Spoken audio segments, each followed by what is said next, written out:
Welcome to today's BSI webinar entitled We Love the Process Approach. In an effort to minimize background noise, we have muted all phone lines.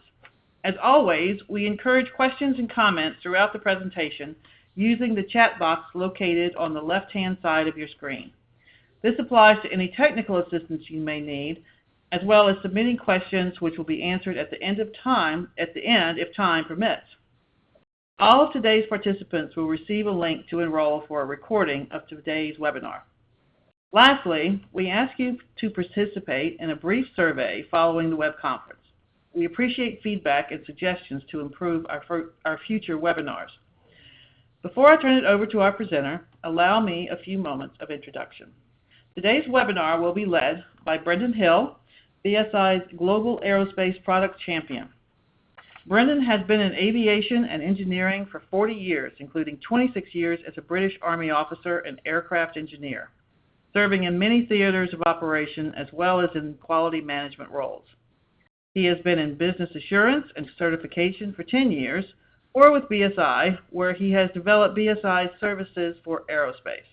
He has also worked in the industry as a group quality manager for 3 factories, 2 CNC manufacturing, which supplied aerospace as well as other sectors. Brendan, I will turn it over to you now. Thank you. Thank you, Anne. Thanks for that introduction. And hello, everybody. Good morning, good afternoon, depending on from where you're joining us. So this presentation is going to take us through a brief introduction to BSI. Hopefully you know who we are, but just a couple of slides on that. And then we'll get into what the process approach is, scheme requirements, and then we're going to take a step-by-step work through developing a defined process, and then take the next step, which is building the process sequence and interaction diagram into your value stream. And as we go through that, we'll talk about ownership, culture, the metrics, and a whole range of things that go towards making an effective system.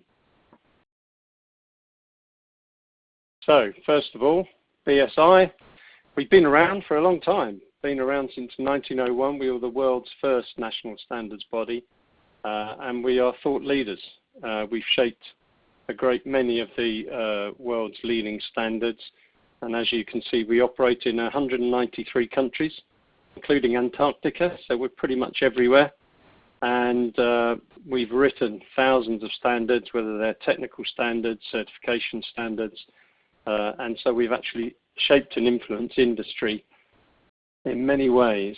And as an example of the sort of things that we've done to shape the assurance side of things, quality management, the ISO 9001 standard, upon which is based the aerospace standard as well as the automotive standard, started off as BS 5750, a British standard. Similarly, the environmental standard 14001, the health and safety standard, information security, business continuity, all these key standards started life as British standards. And our most recent standard, which brings everything together, is organizational resilience. We're not going to cover that in this webinar, but I would encourage you to look at the BSI website and just understand, see what organizational resilience has to offer to bring together all these various aspects to making an organization assured and resilient. Our various business streams are the standards which we spoke about. Certification, of course, we provide certification to the aerospace standard, as well as a multitude of others, which gives you independent assurance of your certification. We can provide training in those standards and in pertinent tools, such as APQP, MSA, and so on. And we have an independent element of BSI, which provides consultancy. And finally, product testing, which covers a broad range of activities, and the universally recognized kite mark symbol. The kite is made up of a B, an S, and a V, which is British Standards verified, in case you're wondering. So that's BSI's background and some of our key players that we support globally. So let's look at the process approach. What is the process approach? Many of you, I'm sure, are aware of this. Most of you come from a quality background, so you'll know that it's a series of interacting activities which go together to convert inputs to outputs. So you put those together, each individual process, and you end up with a value stream, a series of interacting processes which together meet customer needs. You take the overall inputs to the business, the customer requirements, the raw materials, etc., and through that value stream, you produce the desired outcomes.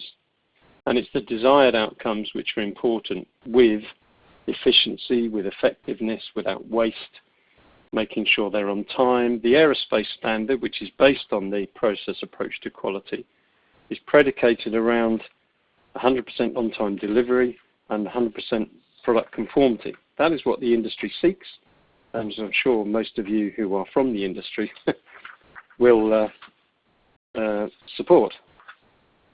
So that's what we're looking at. So top management needs to decide that it needs to run its business and to set out its process approach. It needs to understand its context. It needs to understand its strategy. And then when it wants to put together the process approach and design each individual process, it should be a team effort. So all the factors in the design should be considered. So you need input from the various relevant managers. And of course, to be able to do that, they also need to understand the concept of the process approach, and this will help contribute to that. So they need to understand the process approach and take responsibility for those processes once defined, because part of this approach is going to drive the culture of an organization. It's going to break down the silos. It's going to start making the organization think in terms of a value stream and those internal customer-supplier relationships, which make the difference between an effective, efficient overall value stream and a siloed one where individual processes don't necessarily meet the needs of the internal customer. So top management drives that, and they are responsible for the outcomes of the QMS, so they must form and manage the team.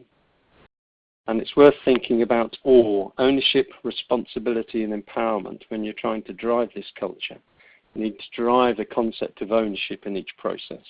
The responsibility, and the responsibility includes the definition and the outcomes and effective management of the process. And of course, empowerment to make changes. Now, each organization is different, so they'll have a different process, individually different processes, different sequences, but the basic principles apply. A little bit of history about the process approach. It started with ISO 9001-2000, so the concept was written into the clause, but frankly it wasn't particularly well understood. The training to support it wasn't rolled out in the way that it needed to be. This is globally. And so the benefits were not realized. So the IAQG recognized this. So when they rolled out the 2009 revisions of the aerospace standards, the ICOP standards, they focused very much on really making the process approach realize the benefits that were there, which were latent in it. So they developed training for the auditing organizations, and training, of course, for other stakeholders. So it was really focused in transforming it from a concept which was sitting there into a really effective system. The clauses in ISO 9001 and in AS 9100 were the same, but the implementation was poor. So that's what the IAQG did, and it's been very effective over the years. And this is a key difference between an ISO 9001 certified organization and an AS 9100 certified organization. The way that the clauses are interpreted, the way they have to be delivered, and indeed the way that the standard is audited by third parties really drives you to have a much more effective system. So it needs to focus on the business needs, and of course business needs include many things. A business needs to be viable, so we need to think about costs and margins. It needs to be effective, so we need to think about turnaround time, waste, dead money, and that kind of thing. But we also need to think about the customers, and these are both internal and external. And this is where the process approach really starts to make the difference, is those internal customer-supplier relationships. So if we look at the definition in the standard, I've highlighted some key things there. First of all, enhance customer satisfaction. So what do customers want? I mentioned earlier on that the standard is predicated on 100% on-time delivery, 100% conforming product. But then there are other things we need to think about on cost and probably going forward, reduced cost. Customers also need a secure supply chain, which is robust, flexible, has capacity to grow, deals with counterfeits or potential for counterfeits and unapproved parts, doesn't have any delays, considers its intellectual property, so it looks after its own and its customers' IP. There's a lot of factors to consider in satisfaction. Understanding and managing the interrelated processes as a system, and this is managing by process rather than department. It changes the way that managers think. It develops one collaborative value stream, breaks down those silos and develops collaboration. And it's worth recognizing that processes go across departments.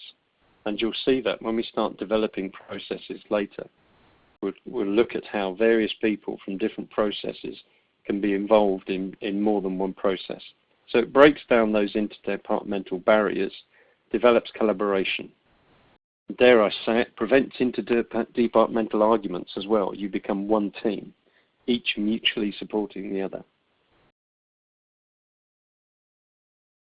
We highlight effectiveness and efficiency. Now, to be effective, a process needs to meet the business needs, so the financial side of things, but it also needs to meet the needs of the internal and external customer.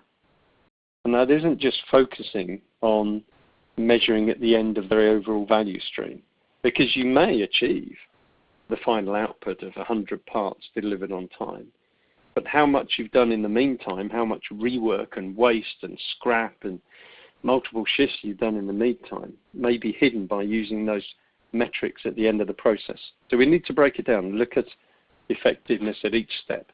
And in that way, the overall performance of the value stream is organized and enhanced.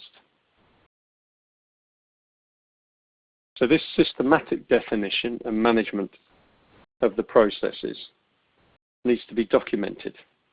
Documented doesn't mean cast in stone, of course. Like everything, it has to be revised. It's live. So part of the process owner's responsibility is to maintain the documentation. It can also incorporate risk-based thinking. Now that's a whole subject on its own and it's not a focus for this webinar. But we can include risk elements and issues on the process definitions, and I'll cover that briefly later. But the ultimate output is preventing undesirable results, getting things right first time. We have a saying in the UK which says, look after the pennies and the pounds will look after themselves. So if you look after each process, then the overall business will look after itself.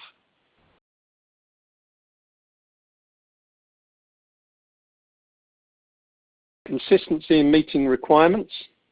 Things need to be repeatable. You need to get things nailed down. You need to monitor each process to make sure that it's repeatable, effective, and drives out waste and achieves the added value that each process has to deliver.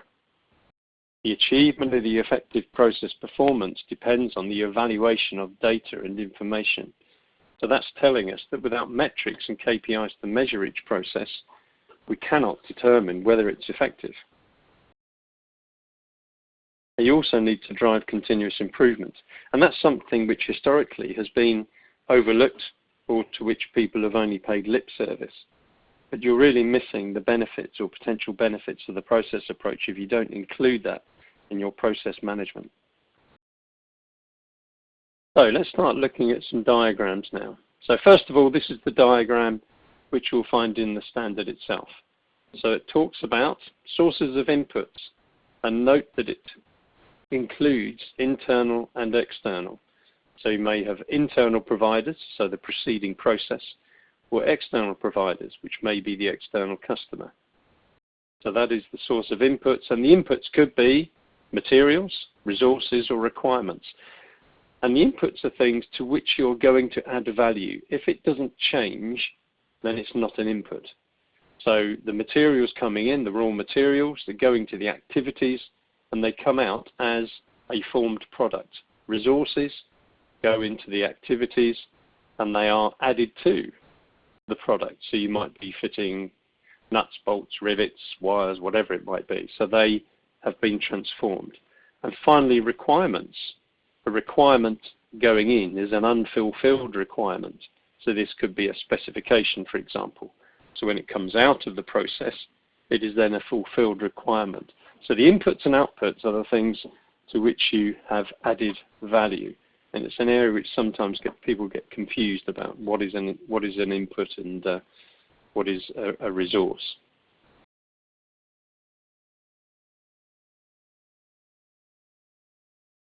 So we're going to look at key processes and support processes. Interestingly, the standard talks about defining all processes. So you'll see in this page it talks about determining inputs and outputs from processes for the process needed for the quality management system and their application throughout the organization. It doesn't separate out key processes or support process. So your overall process sequence and interaction diagram should include all of these. So we're looking at inputs and outputs, sequences and interactions, responsibilities, and then the evaluation of each of these processes. And I've just highlighted these from the clause because it leads on to the things we're going to cover later.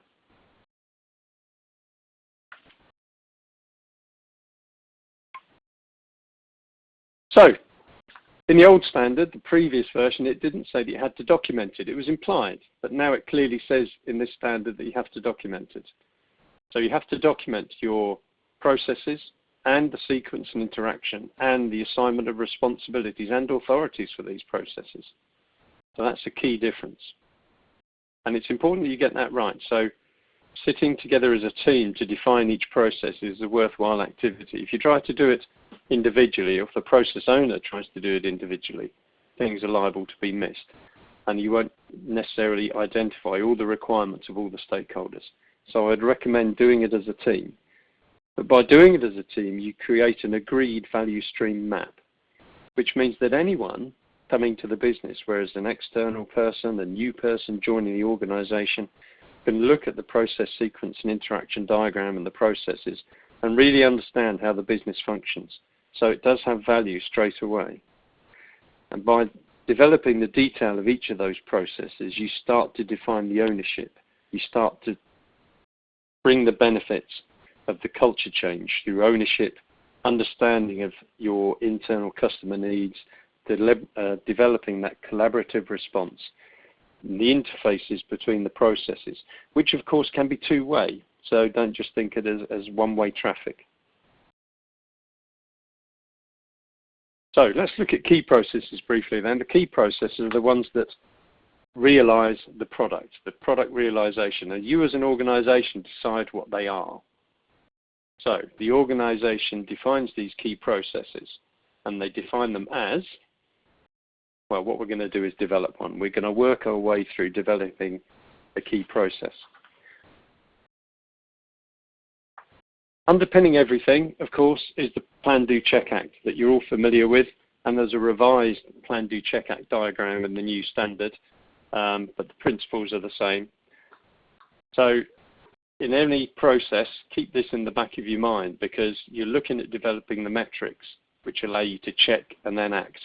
And the metrics historically are one of the weaker parts of the definition. So a lot of the things I'm going to focus on later on is the metrics and how those can be really used to monitor the effectiveness of the process and hence lead to improvements, reducing waste and scrap and so on. We've looked at inputs and resources and the outputs. We cannot overemphasize the importance of process owners and managers really getting a grasp on this process approach. To define, own and manage a process and work collaboratively with peers to develop the shared value stream and the one team. Now there are many ways you can document a process. You can use any method you choose, in fact, SIPOC, Octopus, IDEF, Turtle, whichever you choose, whichever you think is most appropriate to your business. Now some people tend to use flowcharts. I confess that personally I'm not particularly keen on a flowchart being used for process definition because it's at the wrong level. Process procedures are good, if they're written by flowcharts, because it makes it easier for people to understand, easier to communicate, easier to critique, but it doesn't necessarily lend itself to a top-level process definition. So I would advise to steer clear of flowcharts for those, but certainly please use them for procedures. It's a very useful tool for that. Now, for the purpose of this exercise, I'm going to focus on the turtle diagram, because that's the IAQG's preferred tool, and it's the one they use in most of their training. However, I'm also going to use this IDEF, Integrated Definition. So it maps a process in a slightly different way, in that it refers to controls and resources. Now, turtle diagram also covers those, but in a slightly different way. But when I do process sequence and interaction diagrams, you'll see that I'm using a variation of IDEF, because it lends itself to that model. It's not saying you have to use that.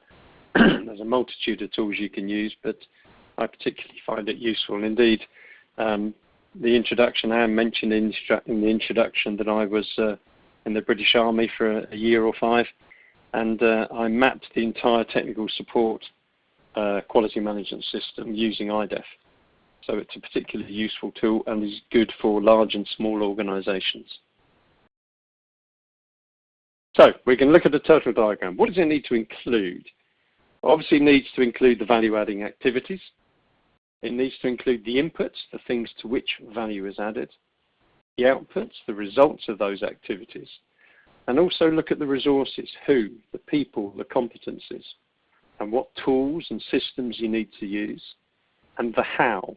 The IDEF uses the term controls. The how for us is going to be procedures, any documentation, the QMS system that you have, which controls how an organization realizes the process, how it makes sure that those processes deliver what is required, realizes planned activities and planned outputs. And of course, we need to monitor and measure those processes. We need metrics and KPIs. And those really need to be nailed down, really need to be defined, understood, and really focus on the effectiveness of the process.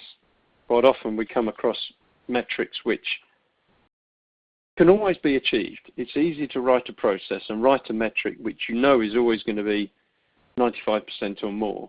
So it looks good, but actually doesn't really tell you or anybody else whether the process is effective. So you're just denying yourself the benefits of the process approach if you try to hide behind the less effective metrics. So, the turtle diagram. Some of you may be familiar with these, some of you may not be. I'm going to go through it very quickly before we start developing a process. So in the middle we have the value-added activities. What does it do? It's converting inputs to outputs.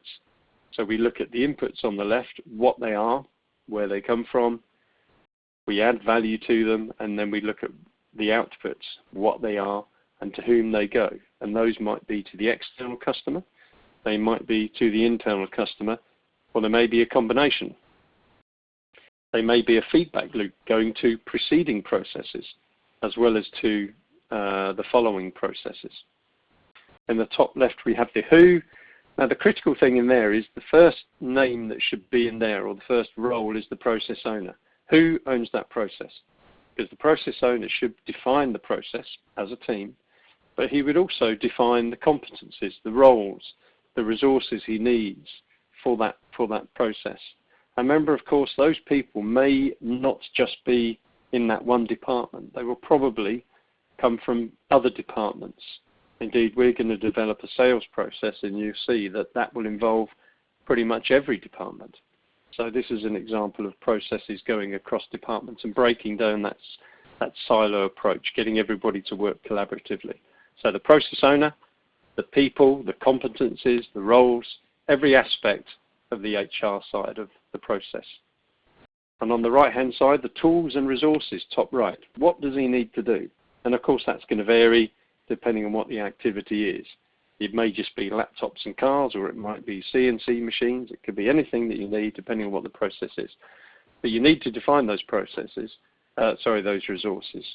And because somewhere you've got to think about how we're going to control them, how we're going to manage them, every aspect of making sure that those resources are properly managed. In the bottom left, the how, this is the control. This, in the main, will be documented procedures. And then the bottom right, the KPIs. So that's the outline of what a turtle diagram consists of. So now we're going to bit by bit create one. Now I've taken a sales process, and that's deliberate. And it's because it's the process which most often has metrics which do not focus on the outputs of the process. It's because people commonly bring in the business metrics and don't think about the output. So let's talk through a sales process. So the typical activities of a sales process would be quotations, requests for quotes, tender response, that kind of thing. It may also include a bid, no bid decision. There's winning business, of course, that's what it's got to do. Order processing. Part of the order processing will be the contract review, the determination and review of requirements. And that is a particularly important part which we're going to discuss as we go through. And the order acceptance, so you'd send out order acknowledgements, for example. So that's a range of typical activities in a sales process. So the inputs, invitations to tender, RFQs, bid documentation, sales leads, and ultimately, if we do everything right, signed orders. That's the bit we really need. Here's an order, Mr. Supplier, please make me 1,000 of these. So the signed order comes in. Signed order comes in, and then we have to process that order and conduct the contract review. So the outputs go to different people. So the quotes, the tenders and bids, those are going to the external customer. The order acceptance, the order acknowledgement goes to the external customer. The critical part, the bit that's right at the beginning of the product realization value stream, is the sales order. So you've converted a signed order through the contract review, the determination and review of requirements, into a sales order. So if that's wrong, it logically flows that everything downstream could also be wrong. So the contract review is often overlooked. So the process owner, who is he or she? What roles does that person need? What are the competencies that he needs to have in there? And then, of course, because this does the contract review, because it does the determination and review of requirements, you need to have everybody else or somebody from every other process in that meeting. So you need to have the purchasing people, so you understand lead times, you understand the costs. You need to have the engineering team in there to decide, can we actually make this? Can we engineer? Can we machine that really difficult internal radius? You need the manufacturing people to look at resources and tools. Can we do that? Have we got the capacity? Have we got the skills? Have we got the technology? Pack and dispatch. Pack and dispatch is often overlooked. There's some really critical things in there, part marking and so on. So all those people need to be present in the contract review. It's a real cross-functional effort to look at that, because if that's done wrong, downstream, everything else could go wrong. If you've got the configuration wrong, if you haven't identified that angle is actually, it's impossible to machine that, and you don't find out till you've bought £30,000 worth of forgings, and then you get them on the machine and find you can't do it, and you've wasted time and money. So it really has to be a cross-functional exercise. So one of the critical metrics is, how good is our sales order? How accurate is it? So, resources for a sales activity.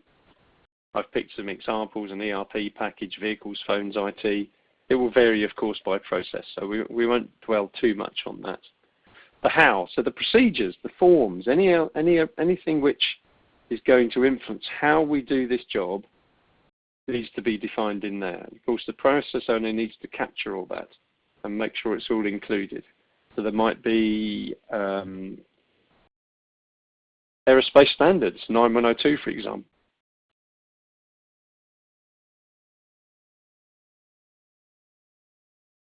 Should be owned, written by, revised, kept up to date by the process owner and his team. So keeping those up to date is absolutely critical. And then lastly, of course, we come onto the metrics. So, what do we need to measure?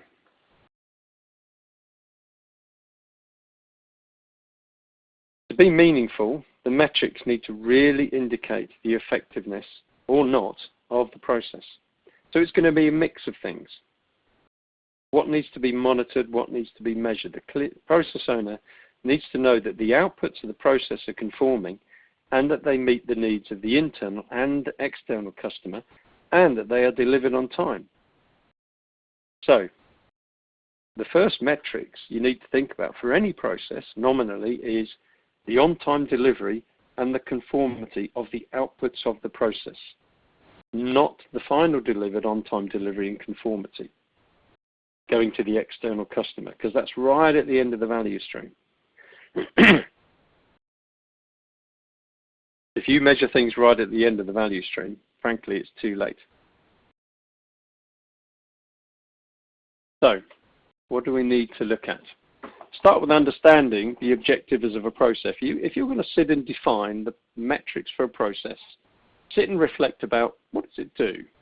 If you can come out with a piece of prose or a verb-noun statement that says, what does this process set out to achieve and what are the constraints?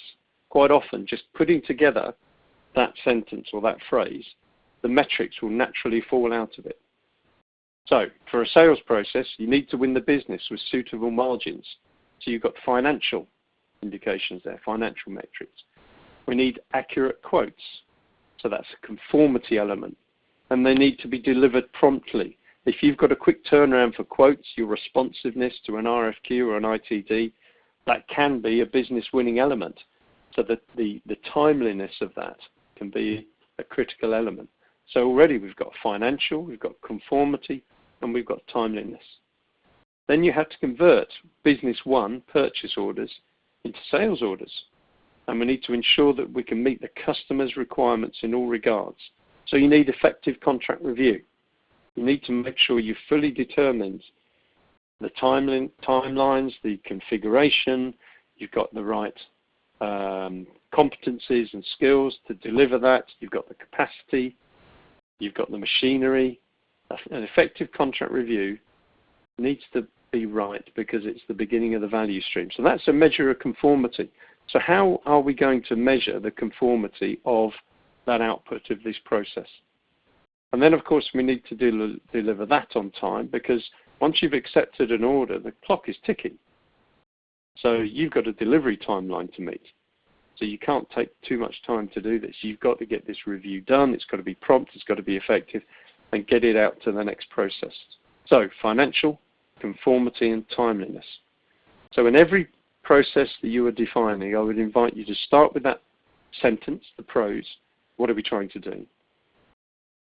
The metrics will largely fall out of that, and it will largely fall into business metrics, so they're financial elements, and the needs of the internal and external customer in the form of conformity and timeliness. If we were to look at purchasing in a similar way, the objective of a purchasing process is to ensure that conforming materials and services are provided to approved suppliers on time to meet the production plan, to keep costs down by minimizing stock. So that might be an outline of what the process does. So we've got financial, keeping costs down. We've got on time. So the outputs, POs going to suppliers, need to be on time. And the outputs which go to the internal customer, the materials or the products or services, also need to be on time. And each of these need to be conforming. The POs to the supplier need to be conforming. If they're not, you may get the wrong material, the wrong spec. And of course, that delivered product which comes out of purchasing into the internal customer, the production side, needs to be conforming. So we're back to those same three key elements: the business or financial elements, the on-time delivery, and the product conformity. It's focusing on the outputs of the process to the internal or external customer, and it's also focusing on the business needs. And if we look at production, the purpose of production is to make or deliver the product on time, on cost, right first time. So again, we've got an on-time delivery element, we have a conformity element, and we have a cost element.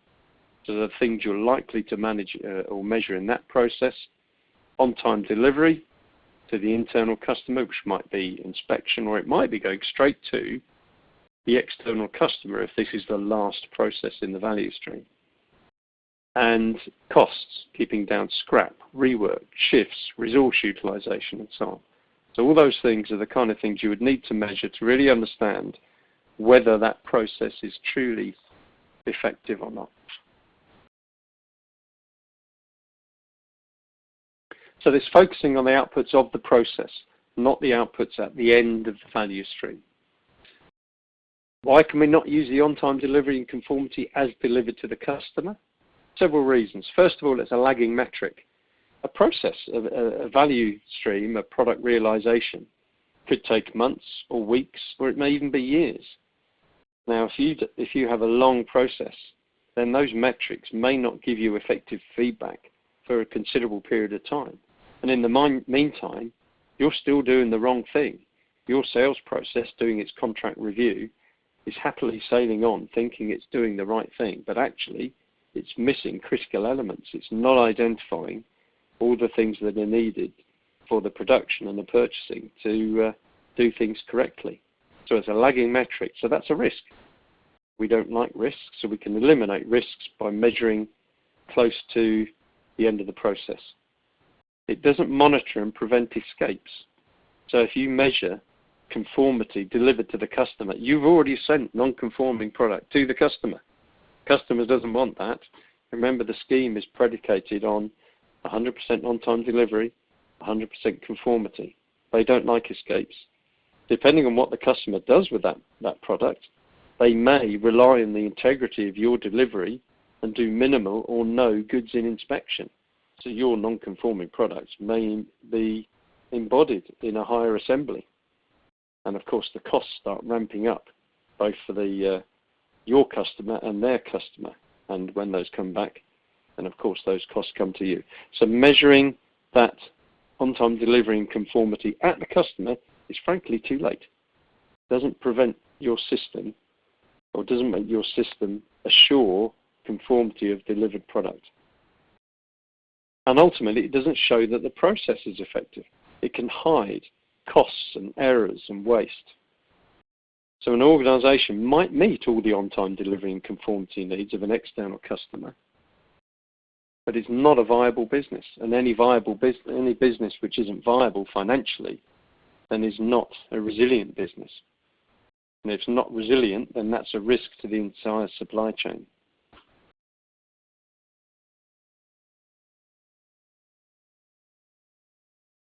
So by monitoring each step of the process, the product realization of each process, the QMS can provide confidence that the final on-time delivery and conformity to the external customer is met and that each process is effective. Measuring OTD as delivered and conformity as delivered does not indicate process effectiveness. It's just like a project. If you have a project, it has milestones. Why do you have milestones? Why do you have meetings at those milestones to check that stage is complete? You want to make sure it's right before you move on to the next phase of that project, because if it doesn't, you're going to incur costs. It's exactly the same process. Let's take an extreme example. The client requires 10 off items. The final metric, as delivered, shows that 10 off conforming items were delivered on time. So if you were using those as delivered metrics to monitor your processes, it is implied that each process is effective. But is it? Is the business viable? Well, let's look. So if the organization knows that its yield is only 10%, then to achieve 10 off, they've got to start with 100. So you've got massive costs up front. To achieve it, they have to do rework because they know they end up with 15 to 20% of the product is non-conforming.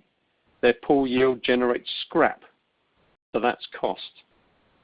So the poor yield, high rework, overtime, extra shifts to get the work done, but you still manage to get those 10 parts out the door to the customer. So it looks good. The customer's happy. But they don't know that you're losing money. They don't know that your individual processes are ineffective. More importantly, you don't know that your internal processes are ineffective.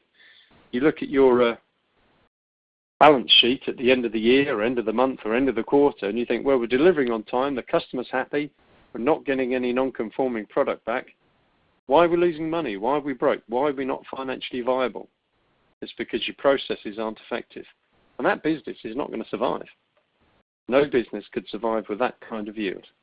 So that indicates why you need to measure at the end of each process and not at the end of the value stream. It can mask ineffectiveness. The QMS is not capable. And if you look at the way business is going now, aerospace, we're looking at AP, QP, and PPAP and so on. It's all about the long-time capability of an organization to consistently meet customer needs. This year, next year, the year after, the next 10 years, the next 15 years. If you're not measuring at the right place, you're not an assured company. Your QMS is not capable. You're going to lose money, lose business, and fold. It's going to go broke. It's not the description of effective QMS. Metrics are hiding the truth.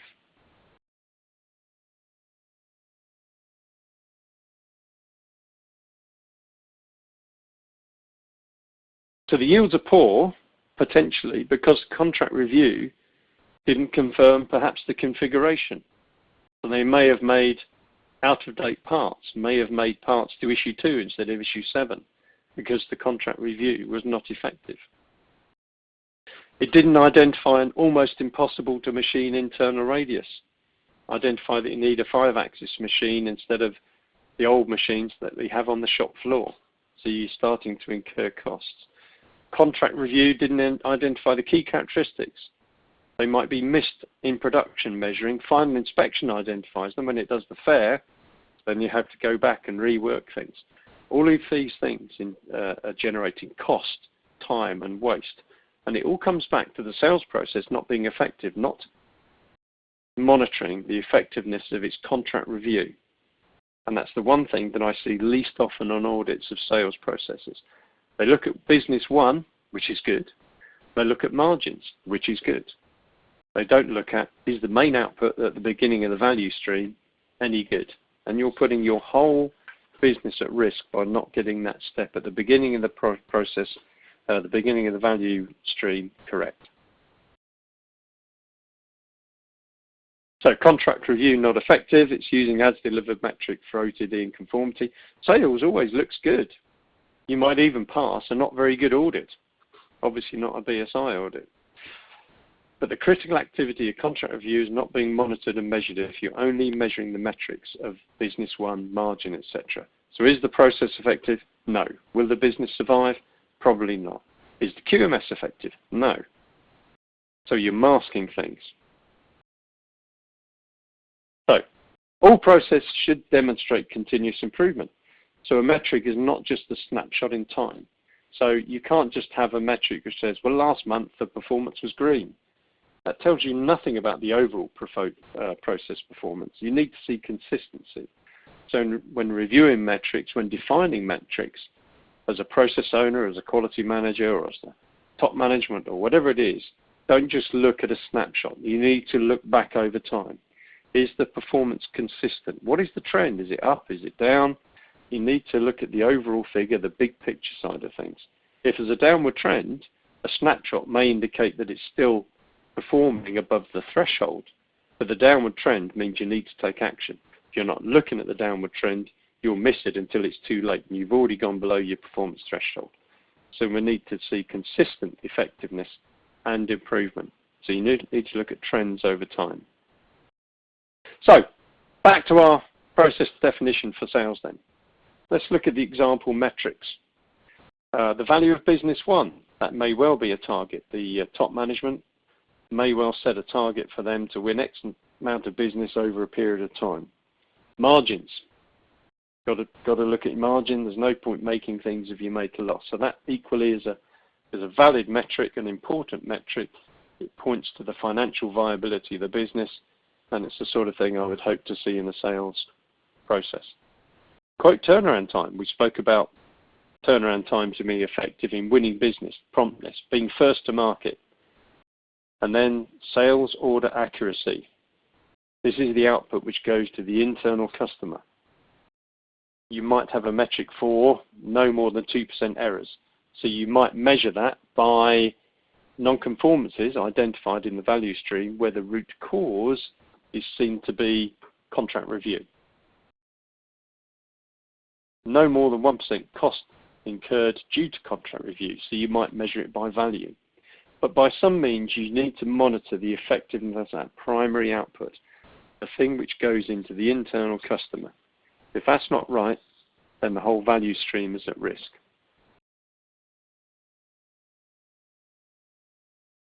So, when you look at a PEAR, the Process Effectiveness Assessment Report, that a third-party auditor will complete, he will look at those metrics. Everybody needs to be able to understand what those metrics are. So you need to define your metrics fully and really understand them. And again, this is an area which perhaps is not always done as well as it could be. We often see simple things like OTD. Okay, so is that OTD at initial acceptance of the contract, or is it are you measuring OTD against the revised due date? Because you may have gone back and found that there are issues downstream that you can't meet that delivery date. So again, if you have an OTD measuring against a revised date, you are arguably masking ineffectiveness somewhere in your value stream, probably in contract review. So you define the OTD. So what does each of these metrics really mean?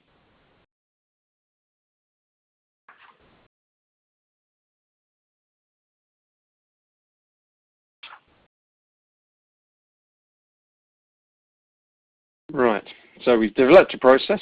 We've got a turtle diagram. In fact, we've got a turtle diagram for each of our processes. We've defined the owners.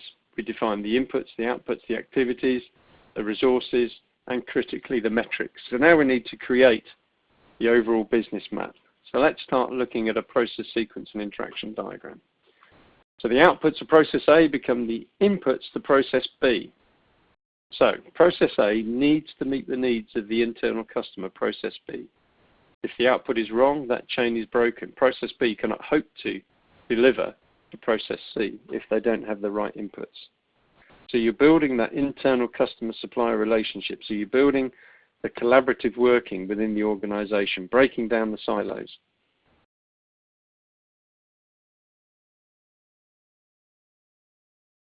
You've also got to show the support processes though. So these are the product realization processes, but there are also support processes. So you've got infrastructure, IT, buildings, whatever else you need to run the business. So you need to provide a map which generates all of those. So this is an example block diagram of a general organization. So you've got customers on the left, generate demand, goes into the core processes shown in red there, program management, design and development, manufacture, purchasing, demand for services, and those then go to the customer. You've got the management processes at the top, which arguably are the controls, and at the bottom you've got the support processes, which might be seen as resources. So it kind of reflects an IDEF diagram that we mentioned earlier on. Inputs, outputs, controls, and resources. So that's your start point. That's what you need to think about developing. But you need to develop a process map which shows all your core processes, your support processes, all those interactions, so that anybody from inside or outside the business can really understand how it works. So we're just going to look at a couple of examples. So here's a typical process sequence and interaction diagram. Customer to the left, customer to the right, and the inputs: receive inquiry, produce quote, receive order, contract review, plan, process, inspect, dispatch. So you've got process names, but they're almost written around activities rather than a process name. But it doesn't show the support processes. It shows information and resources. It shows measurement, but it doesn't show support processes. So what are the things we need to support this? HR, training, IT, infrastructure, all those things are missing from the interaction diagram.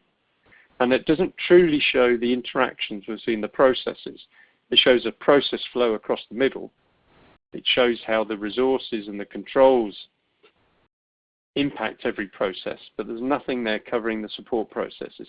So does this meet the requirements of the standard? I would say not.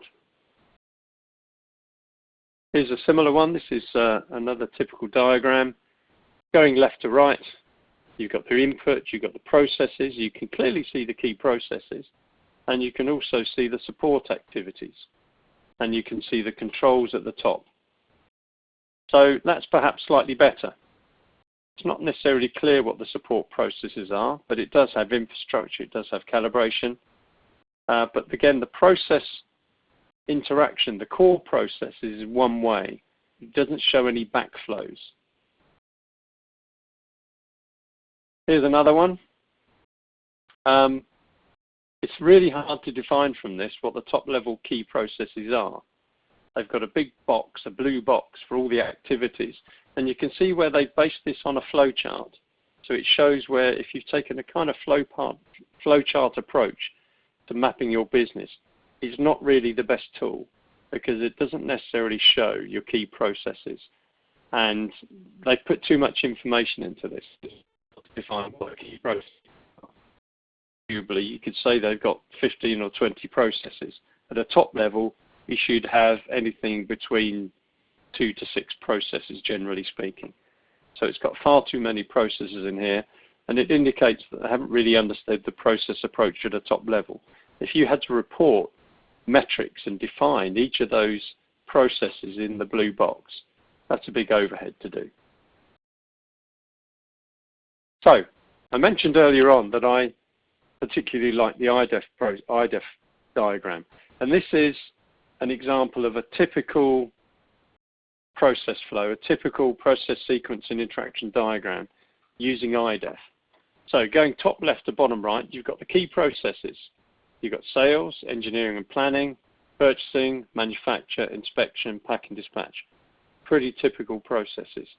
And the key value stream, top left, you've got RFQ and RFQs, invitations to tender coming in, and then you've got quotes, order acknowledgement, product information going to customers.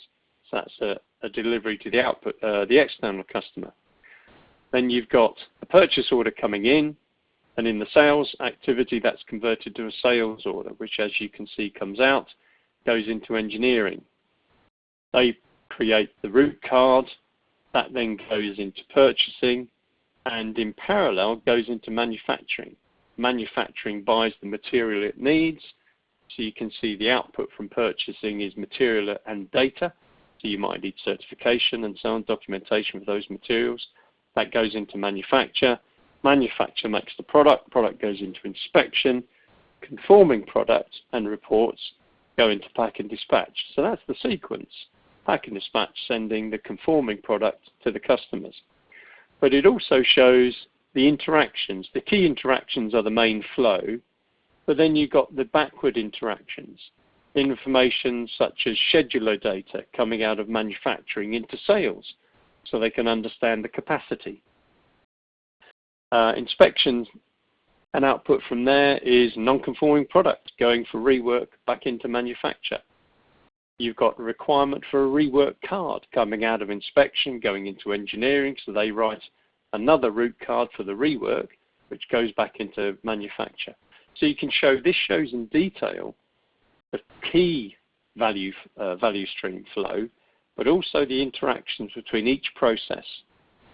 And those are the key processes. And then down the bottom, it shows all the support processes.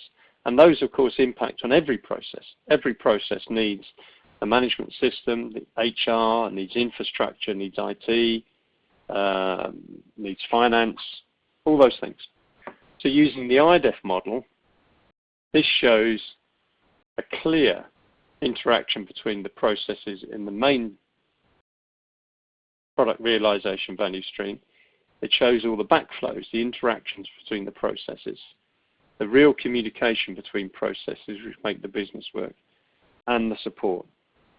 So that covers everything the standard requires, but also it's really easy to look at and for anybody to understand how the business works.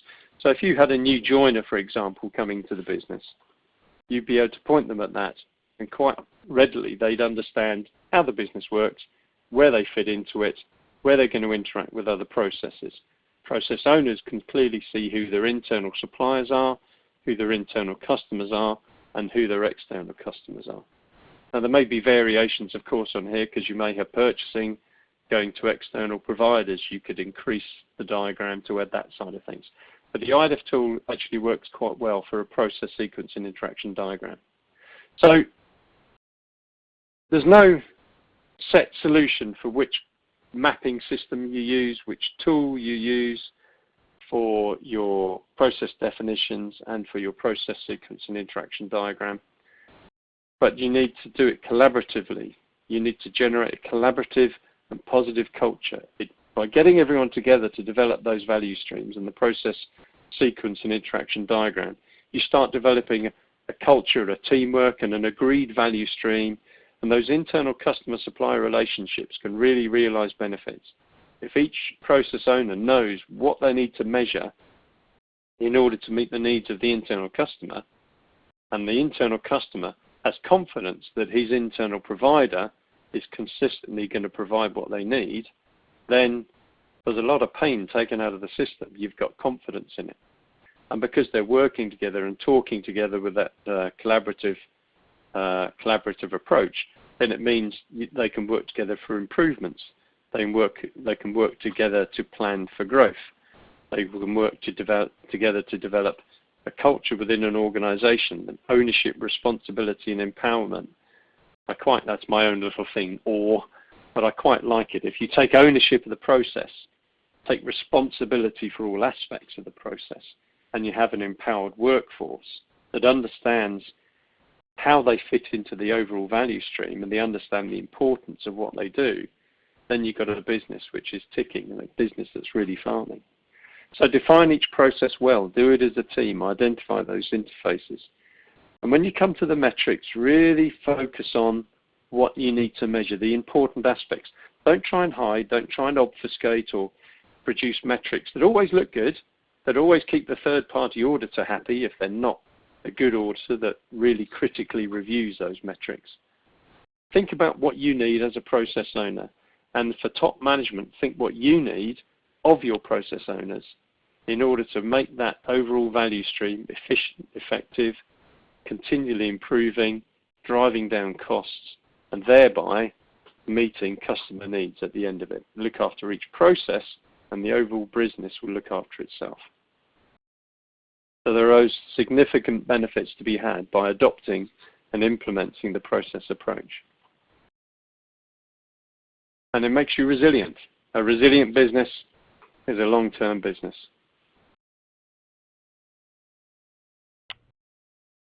So thank you for that. If there's any questions, I'm happy to take questions. Thank you, Brendan. We have a few questions here. I can either read them to you or... First, do you recommend using a turtle diagram for this application to demonstrate your inputs and outputs? I personally like the title diagram. I think it lends itself very well to what we're trying to achieve here. The standard, the IAQG, doesn't mandate any particular diagram, any particular diagram type, so you can choose which you suit. But I think that because the turtle diagram shows the inputs, outputs, and particularly the metrics and the resources, it lends itself well to this. And you can enhance it. In my own organization, when I was in industry, I added a further box at the bottom between the how and the metrics, where I listed the key risks for the turtle diagram. So you can further customize it to suit your ends. But yes, it works well. It's the one the IAQG uses for its training, and they obviously chose it because it works well. So I would say it's a good choice. Great. And just a clarification on what IDEF stands for again? Yeah, it means integrated definition. There is a piece of software that you can buy to do it, but you can do it also in Word. The diagrams I showed you, I just created in Word. IDEF is integrated definition. It's a modeling system, and it's predicated on you have a top-level box, a single box, which is the entire business. What does the business do? So you have the inputs to the business, I don't know, makes boxes, and then the output is a completed box.